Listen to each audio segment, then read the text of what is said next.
physically. So after you finished the shooting, how difficult was it to come out of this character?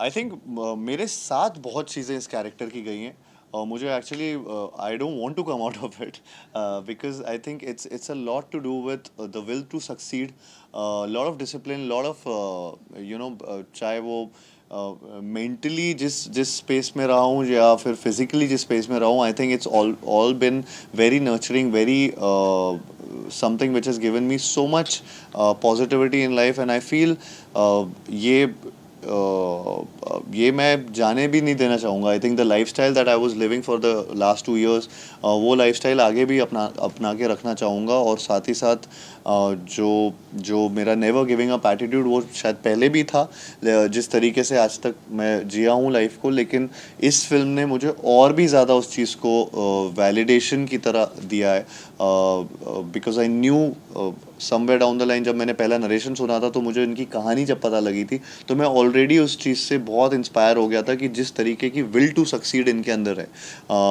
उसने मुझे already inspire कर रखा था तो मैं उस लेवल का the man who refuse to surrender I think मैं उस मोटो को लेके चलना चाहता हूँ एंड मैं इस कैरेक्टर से बाहर आना ही नहीं चाहता हूँ। आप मुरलीकांत पेडकर जी से मिले जी पर ये क्या कुछ सीखने मिला उनसे क्या तो मैं उनसे फ़िल्म के शूटिंग के दौरान मिला था और मैं स्विमिंग के पोर्शन के टाइम मिला था और बहुत इंस्पायरिंग था अगेन उनसे मिलना उनका एक ब्लेज़र है वो जो पहनते हैं जिसमें उनके सारे मेडल्स हैं और वो मतलब वो डिफरेंट डिफरेंट चीज़ों के लिए डिफरेंट वो वॉर हीरो भी रह चुके हैं वो उन्होंने डिफरेंट स्पोर्ट्स में भी हमारे लिए बहुत चीज़ें अचीव किए तो वो देख के ही मैं बहुत अगेन बहुत ज़्यादा इंस्पायर्ड था उनकी कहानी में एक्चुअली में इतनी सारी चीज़ें हैं कि वो एक फ़िल्म में लाना बड़ा मुश्किल भी था फॉर कबीर सर एंड अगर वो सारी चीज़ें लाते तो मुझे भी वो सारी चीज़ें और भी सीखनी पड़ती तो थैंकफुली अभी 3 या 4 स्पॉट हैं जो मुझे सीखने पड़े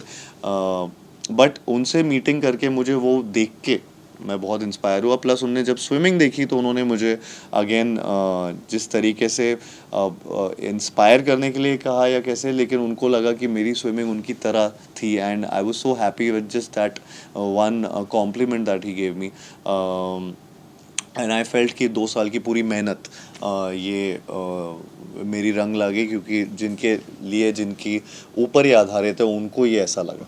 सर बात करें ऐसी मूवीज की जिसमें जो बायोपिक्स होती है मेरी रियल लाइफ स्टोरी बेस्ड होती हैं सो ऐसी मूवीज में राइटर्स का बहुत बड़ा इंपॉर्टेंट रोल होता है क्योंकि they have to take care while writing जी सो बट कहीं ना कहीं इनको रिकॉग्निशन नहीं मिल पाती है they don't get that recognition that they want and they need so उस पे आपका क्या टेक है?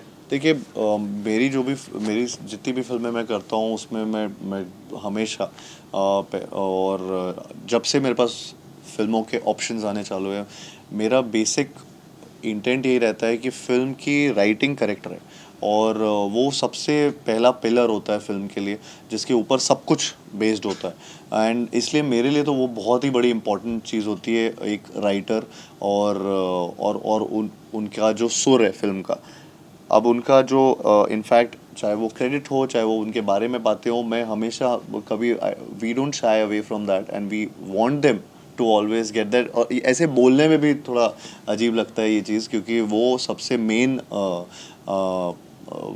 यू नो एक किसी भी बेबी को नर्चर करने वाले इंसान होते हैं जिसने वो बनाया होता है जिस तो आई थिंक यहाँ पे भी जिस तरीके से सुमित ने कबीर सर ने सब ने मिलके इस चीज़ को बनाया है वो बहुत ही ज़्यादा ब्यूटीफुल तरीके से किया है and I think the credit should be given where it's due. Karthik, a lot of people associate you with a boy next door image. Do you think this film is that your effort to consciously break away from that? अभी मतलब मैं इससे पहले Freddy भी कर चुका हूँ धमाका भी किया है और माय लास्ट रिलीज वो सत्य प्रेम की का था एंड नाउ दिस सो पता नहीं मैं कॉन्शियसली कर रहा हूँ या स्ट्रैटेजिक है but I think my gut instinct जो मुझे आता है वो मैं उसको फॉलो कर रहा हूँ शायद वो यही चाह रही है कि मैं अलग अलग करता रहूँ चीज़ें लेकिन वो अपने आप हो रहा है मेरे पास जो फिल्में आ रही हैं मैं उनमें से बस जब सुनता हूँ तब डिसाइड करता हूँ इररिस्पेक्टिव ऑफ द जॉनर कि नहीं यार ये मेरे स्ट्रैटेजी में नहीं बैठ रहा है ऐसा नहीं सोचता हूँ मैं ऐसे सोचता हूँ कि ये अच्छी फिल्म है या मैं थिएटर जाके ये फिल्म देखना चाहता हूँ कि नहीं और मुझे मज़ा आएगा कि नहीं। तो आई थिंक वो डिसीजंस पे ज़्यादा बेस्ड है, और वो ऑटोमेटिकली जब वो होता है तो अपने आप एक स्टीरियोटाइप ब्रेक होता रहता है। So I think I am going with the flow. अब कल को 3 फिल्में बैक टू बैक अगर मुझे रोमांटिक भी मिले तो मैं वो भी करूँगा। मैं अच्छी स्क्रिप्ट नहीं जाने दूँगा। But still adding to this, क्या कोई एक चीज which made you to say yes for this to go? I think ये स्टोरी जो जिस तरीके की ये कहानी है उसने मुझे पहले ही 1 लाइन में मैं मतलब बहुत इंस्पायर हो गया था, और मैं बहुत इंट्रीग हो गया था कि ये फिल्म एक तरीके से ये सैड रियलिटी है जिसमें मैं शॉक तो था लेकिन मैं सैड भी हुआ था ये सोच के कि ऐसे कैसे हो सकता है कि ऐसी कहानी, इतनी बड़ी कहानी सेलिब्रेट नहीं हुई आज तक।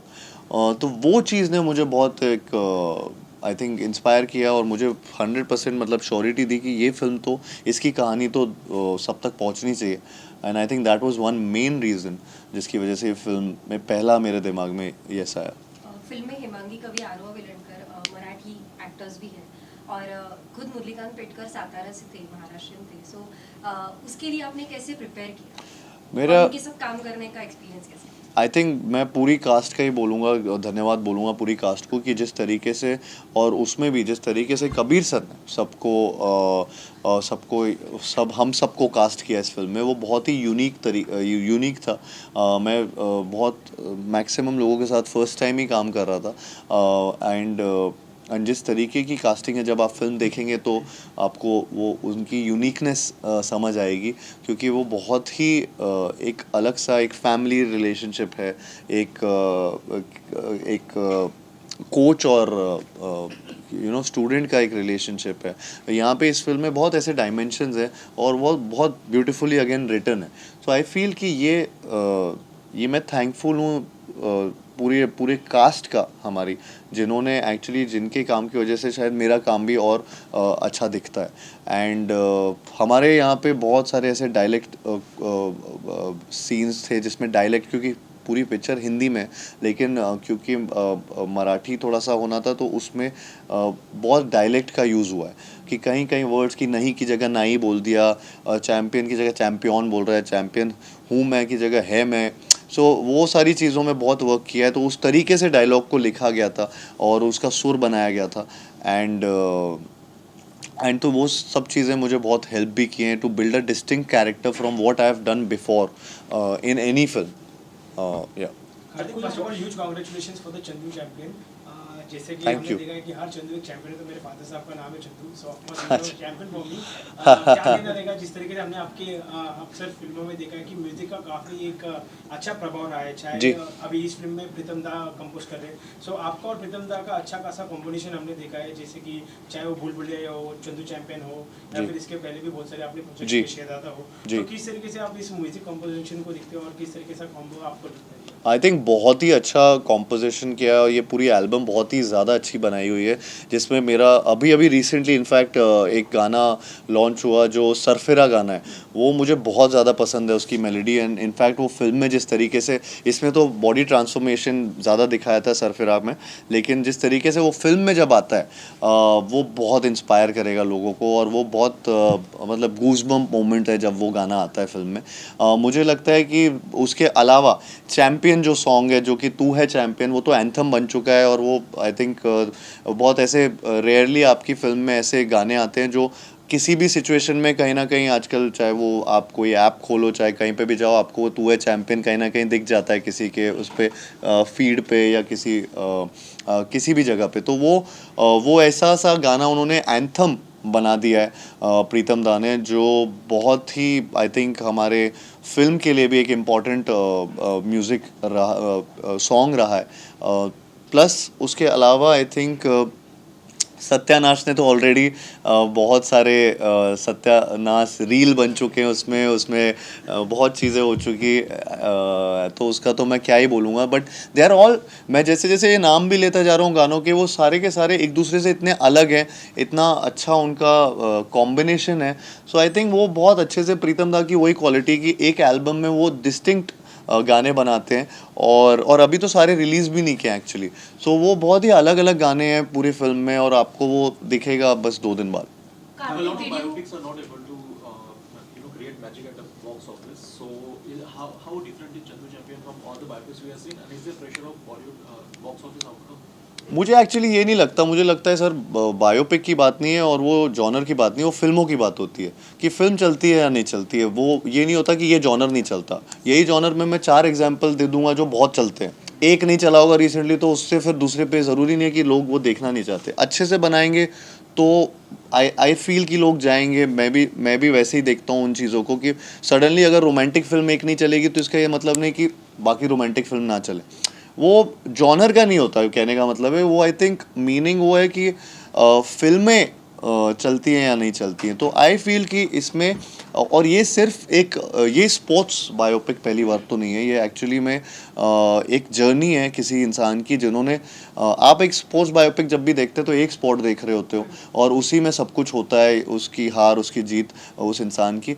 इस फिल्म में एक्चुअली इसकी यूनिकनेस ही ये है कि ये स्पोर्ट्स इसका एक बैकड्रॉप है। इसमें he is a war hero, he is someone जिनकी लाइफ में बहुत चीज़ें हुई हैं जिसमें स्पोर्ट्स भी एक पार्ट है।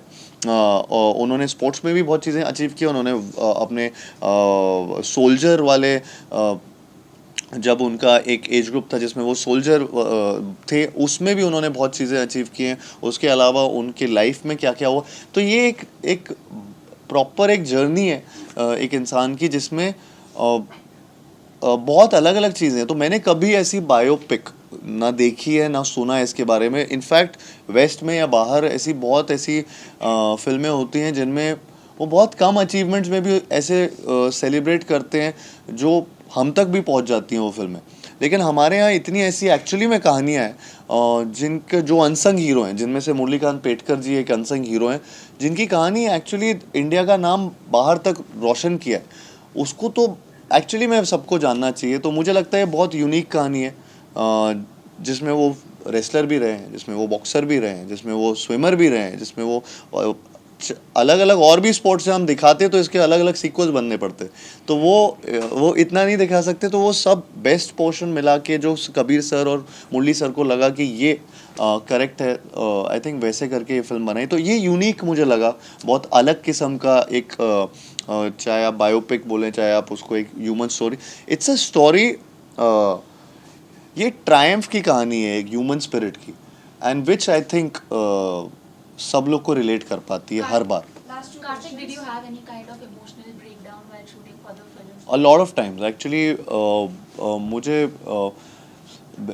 एक दो सीन में ऐसा हुआ था कि इमोशनल ब्रेकडाउन हुआ था बहुत ज़्यादा, बिकॉज़ वो मैं बहुत रिलेट कर पाया था उस चीज़ को।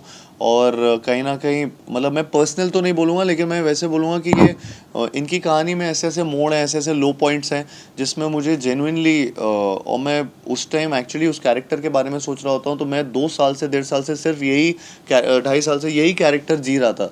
तो दिमाग में जब मेरे वो पर्टिकुलर सीक्वेंसेस जब मैं वो परफॉर्म कर रहा था तो तब वो इमोशनल ब्रेकडाउन ऑटोमेटिकली हुआ था। एंड आई थिंक स्पेशली जो एक जो ट्रेलर के एंड पे मैं हर उस चंदू के लिए लड़ना चाहता हूँ जो चैम्पियन बन सकता है, वो जो लाइन जब वो पूरा एक वो काइंड ऑफ एक सीन है उसमें ये हुआ था। एक बायोपिक करना उतना इजी नहीं होता क्योंकि अगर किसी पर्टिकुलर इंसान को एक बड़े पर्दे पे आप दर्शाते हो जी। तो ये भी आपके ऊपर प्रेशर रहता है कि वो रियल लगे ना लगे। तो उस चीज़ को लेकर आप अपने आप को कितना प्रिपेयर रखते हो एक बायोपिक में, और इमेजिनरी स्क्रिप्ट पे काम करना कितना इंटरेस्टिंग होता है और एक बायोपिक पे काम करना कितना इंटरेस्टिंग होता है? तो मेरे लिए फर्स्ट टाइम था कि मैं किसी रियल इंसान पे एक फ़िल्म कर रहा था। मुझे नहीं पता था कि ये इसका अप्रोच कैसे किया जाता था या क्या करते हैं लोग। और यहाँ पे मेरे पास एक चीज़ और डिफ़िकल्ट चीज़ थी कि कोई रेफरेंस पॉइंट नहीं था।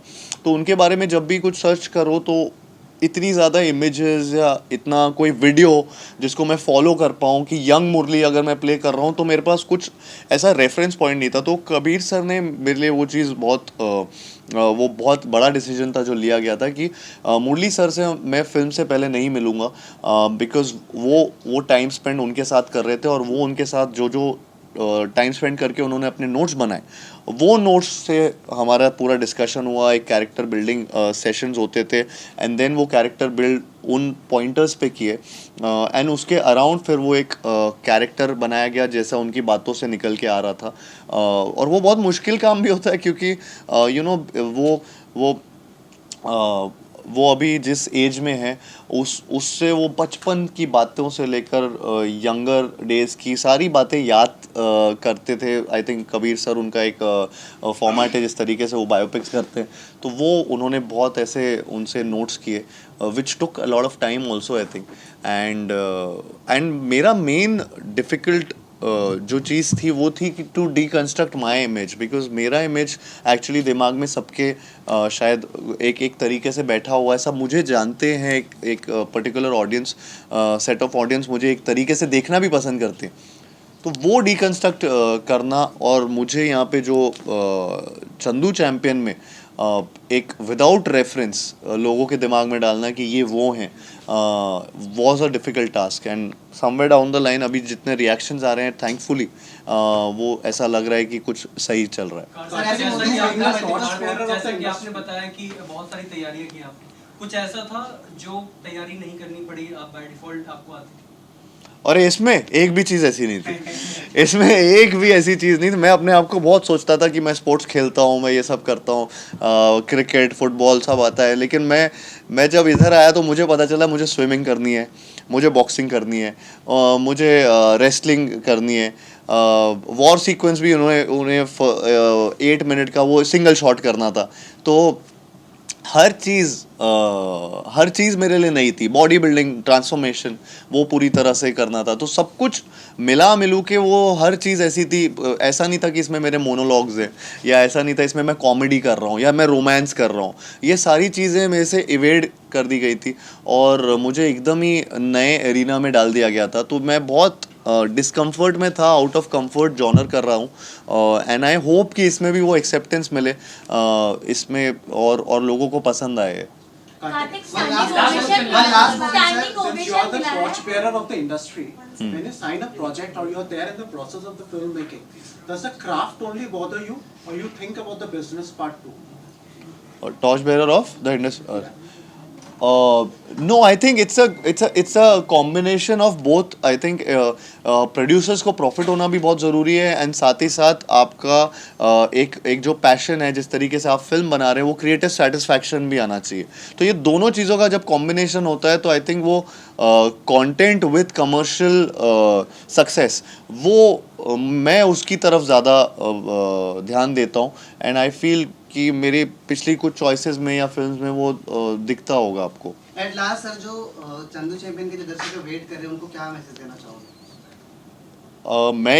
मैं यही मैसेज कहना चाहूँगा कि जिस तरीके से जिस तरीके की ये कहानी है, ये बहुत लोगों को इंस्पायर करेगी और बहुत ही एंटरटेनिंग तरीके से इंस्पायर करेगी। मुझे लगता है कि आप जब ये थिएटर जाएंगे तो आप अपनी फैमिलीज़ के साथ जाइए और स्पेशली बच्चों को लेकर जाइए, बिकॉज उनके लिए कहानी जानना बहुत ज़रूरी है। तो मैं वही बोलना चाहूँगा। और हाँ, बोलिए। स्टैंडिंग ओवेशन मिला है स्क्रीनिंग पे, व्हाट यू वांट टू से? मैं बहुत इमोशनल मोमेंट था वो हम सब के लिए। ये जो स्क्रीनिंग की गई थी जिसमें मुरली सर ने पहली बार फिल्म देखी, और एंड उनके साथ आर्मी चीफ भी थे, एंड साथ ही साथ वाइस आर्मी चीफ भी थे। तो उनके लिए भी बहुत ही, सबके लिए, हमारे लिए इमोशनल मोमेंट था कि एक जो सोल्जर इंडियन आर्मी के रहे हैं, उनकी फिल्म उन पे आधारित, उनके आर्मी चीफ, उनके वाइस आर्मी चीफ और सारे इतने सारे आर्मी पर्सनल सब देख रहे हैं वहाँ पे उनके साथ वो फिल्म। प्लस जिस तरीके से उनको स्टैंडिंग ओवेशन इस फिल्म को मिला, I think we were all teary eyed over there, because ये बहुत मेहनत से बनाई है फिल्म और दो ढाई साल की मेहनत है सबकी।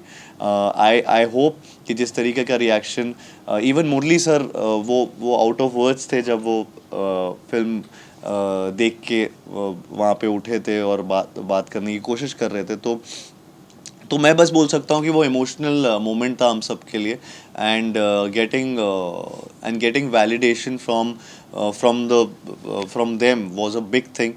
So that standing ovation means a lot, and I'm thankful to the entire army and the chief of army and vice chief of army.